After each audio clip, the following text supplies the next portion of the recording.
بسم اللہ الرحمن الرحیم۔ رمضان ایک ایسا بابرکت اور رحمتوں بھرا مہینہ ہے کہ جس میں فرض کا ثواب 70 گنا اور نفل کا ثواب فرض کے برابر کر دیا جاتا ہے۔ لیکن ایسے بابرکت مہینے میں بھی کچھ بدقسمت لوگ ہوتے ہیں جو کہ روزہ رکھ کر صرف بھوک اور پیاس کو حاصل کرتے ہیں۔ ان کا روزہ اللہ کے ہاں ہرگز قبول نہیں کیا جاتا۔ علامہ ابن قیم جوزی داماد رسول حضرت علی شیر خدا سے منسوب روایت لکھتے ہیں کہ دنیا میں 4 ایسے روزہ دار ہوتے ہیں جن کا روزہ اللہ پاک قبول نہیں کرتا۔ ناظرین گرامی، حضرت ابو ہریرہ رضی اللہ عنہ سے مروی ہے کہ نبی کریم صلی اللہ علیہ وسلم نے فرمایا، جو ماہ رمضان میں ثواب کی نیت سے راتوں کو عبادت میں مشغول ہو جائے تو اس کے پچھلے تمام گناہوں کو اللہ تعالیٰ معاف فرما دے گا۔ یہاں ثواب کی امید رکھنے کا مطلب یہ ہے کہ عبادت صرف اور صرف اللہ کی رضا کو حاصل کرنے کے لیے کی جائے۔ یہ عبادت شہرت حاصل کرنے کے لیے لوگوں کے سامنے دکھاوا نہیں ہونا چاہیے۔ قرآن پاک کو اللہ تعالیٰ نے رمضان میں نازل فرمایا ہے، اس لیے مسلمان رمضان میں قرآن پاک کی زیادہ سے زیادہ تلاوت کرتے ہیں۔ نبی کریم صلی اللہ علیہ وسلم کی ساری رات اللہ تعالیٰ کی عبادت میں گزر جاتی تھی، جس کی گواہی قرآن دیتا ہے۔ اللہ تعالیٰ قرآن پاک کی سورۃ المزمل میں فرماتا ہے، اے چادر اوڑھنے والے نبی، رات میں تھوڑا قیام کریں، آدھی رات یا اس سے بھی کم یا اس سے کچھ زیادہ، قرآن کو ٹھہر ٹھہر کر پڑھیں۔ روزہ گناہوں کو بڑی تیزی کے ساتھ ختم کرتا ہے، یہ سب سے اہم بدنی عبادت میں شمار کیا جاتا ہے۔ روزہ رکھنے سے نہ صرف مسلمانوں کے گناہوں کو معاف فرما دیا جاتا ہے بلکہ روزہ آئندہ گناہوں سے باز رہنے کے لیے ایک بہترین تربیت ہے۔ عبادتوں میں سے روزے کو ایک اہم مقام اور رتبہ دیا گیا ہے، لیکن کچھ ایسے مسلمان بھی ہیں جن کے روزے اللہ تعالیٰ قبول نہیں کرے گا۔ حضرت علی رضی اللہ تعالیٰ عنہ سے کسی نے دریافت کیا، اے علی رضی اللہ تعالیٰ عنہ، کیا کوئی ایسے مسلمان بھی ہیں جس کے روزے قبول نہیں کیے جائیں گے؟ حضرت علی رضی اللہ عنہ فرماتے ہیں کہ جی ہاں، ایسے 4 طرح کے مسلمان ہیں جن کے روزے قبول نہیں کیے جائیں گے۔ ایسے لوگوں کا روزہ رکھ کر سارا دن بھوک اور پیاس کو برداشت کرنے کا کوئی فائدہ نہیں ہے۔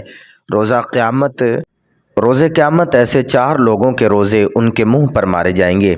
پوچھا گیا، اے علی رضی اللہ عنہ، وہ کون سے 4 لوگ ہیں؟ حضرت علی رضی اللہ تعالیٰ عنہ نے فرمایا، نمبر 1، اپنے شوہر کی نافرمان بیوی کا روزہ کبھی بھی قبول نہیں ہوتا جب تک کہ وہ سچے دل سے توبہ نہ کر لے۔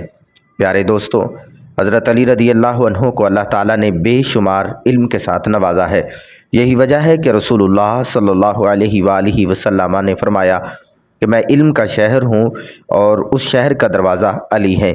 چنانچہ حضرت علی رضی اللہ تعالیٰ عنہ نے فرمایا کہ جس عورت کا خاوند اس سے ناراض ہے تو اس عورت کا روزہ قبول نہیں ہوگا۔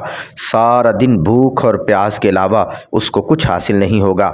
نافرمان بیوی کا روزہ اللہ تعالیٰ کے ہاں اس وقت تک قبول نہیں ہوتا جب تک وہ سچے دل کے ساتھ توبہ نہ کر لے۔ قرآن پاک کی سورۃ الروم آیت نمبر 21، جس کا ترجمہ یوں ہے کہ اس کی نشانیوں میں سے ہے کہ تمہاری ہی جن سے بیویاں پیدا کی گئی ہیں تاکہ تم آرام پاؤ، اور اس نے تمہارے درمیان محبت اور ہمدردی قائم کر دی۔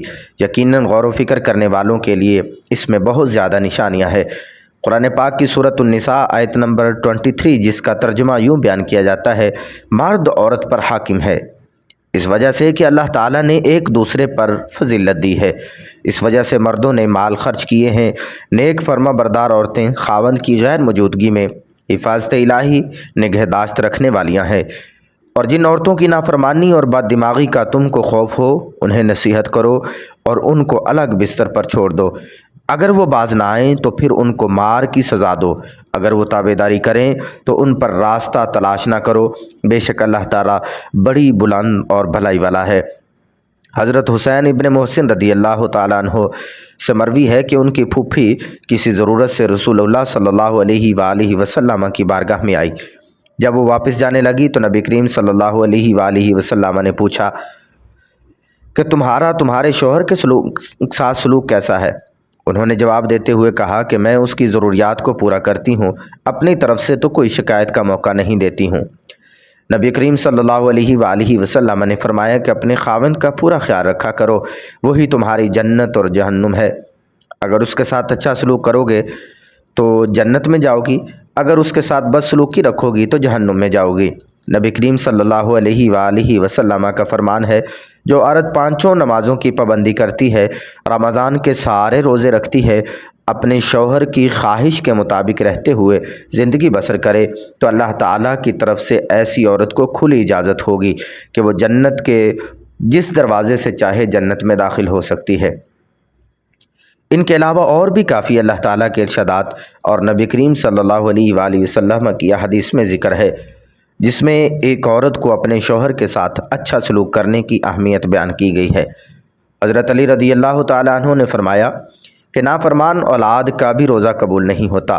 حضرت ابی بن مالک رضی اللہ تعالیٰ عنہ سے مروی ہے کہ رسول اللہ صلی اللہ علیہ وسلم کا فرمان ہے کہ جس بندے نے اپنے والدین میں سے کسی ایک کو اپنی زندگی میں پایا ہو، اس کے باوجود بھی وہ جہنم میں چلا جائے، تو اللہ تعالیٰ نے نافرمان اولاد کو اپنی رحمت و برکات سے بہت دور کر دیا ہے۔ نبی اکرم صلی اللہ علیہ وآلہ وسلم کا فرمان ہے کہ اولاد کے لیے جنت حاصل کرنے کا بہترین ذریعہ یہ ہے کہ وہ اپنے والدین کو خوش کر لیں، تو اللہ تعالیٰ اس کے اجر کے بدلے اس فرما بردار اولاد کو جنت عطا کر دے گا۔ اولاد اپنے ماں باپ کی خدمت کر کے اللہ تعالیٰ کو راضی کر سکتی ہے۔ مومن کو اللہ تعالیٰ نے والدین کا ادب و احترام کرنے کا پابند بنایا ہے۔ جب والدین بڑھاپے کو پہنچ جائیں تو اس کی ہر جسمانی اور اخلاقی ضروریت کا خیال رکھا جائے۔ دنیا میں اللہ تعالیٰ کی ذات کے بعد سب سے زیادہ احسان ماں باپ کا ہوتا ہے، اس لیے فرمایا گیا کہ جو بندہ والدین کا نافرمان ہے تو اس کا روزہ قبول نہیں کیا جائے گا۔ نمبر 3، وہ غلام جو اپنے مالک کو چھوڑ کر بھاگ جائے۔ جب تک وہ غلام اپنے مالک کے پاس نہیں آ جاتا تب تک اللہ تعالیٰ اس غلام کے روزے کو قبول نہیں کرتا۔ نمبر 4، حضرت علی رضی اللہ تعالیٰ عنہ کا فرمان ہے کہ جو بندہ اپنے امام کی اطاعت نہیں کرتا، اس کا نافرمان ہے، تو اس کا روزہ بھی قبول نہیں ہوتا۔ حضرت ابو ہریرہ رضی اللہ عنہ سے مروی ہے کہ رسول اللہ صلی اللہ علیہ وسلم کا فرمان ہے، جس نے میری اطاعت کی اس نے اللہ تعالیٰ کی اطاعت کی، جس نے میری نافرمانی کی اس نے اللہ تعالیٰ کی نافرمانی کی۔